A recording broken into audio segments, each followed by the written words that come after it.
نبی کریم صلی اللہ علیہ وسلم پر ایک شخص کا ایک خاص عمر کا اونٹ قرض تھا۔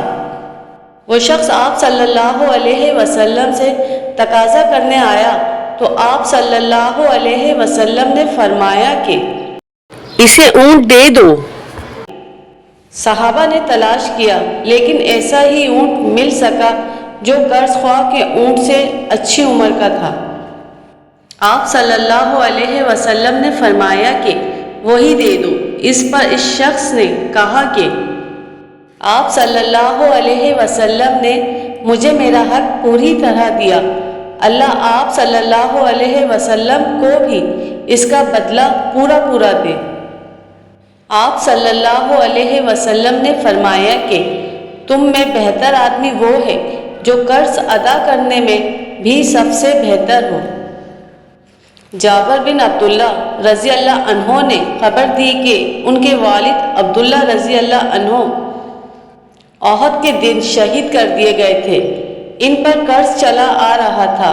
قرض خواہوں نے اپنے حق کے مطالبے میں سختی اختیار کی تو میں نبی کریم صلی اللہ علیہ وسلم کی خدمت میں حاضر ہوا۔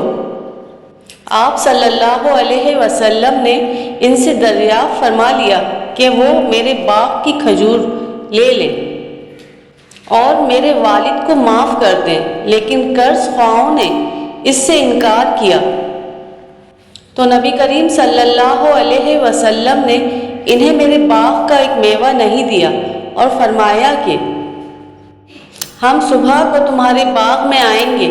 چنانچہ جب صبح ہوئی تو آپ صلی اللہ علیہ وسلم ہمارے باغ میں تشریف لائے۔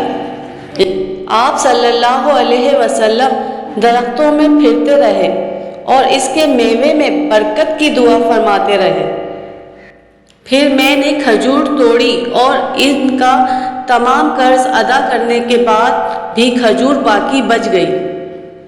نبی کریم صلی اللہ علیہ وسلم نے فرمایا، ہر مومن کا میں دنیا اور آخرت میں سب سے زیادہ قریب ہوں۔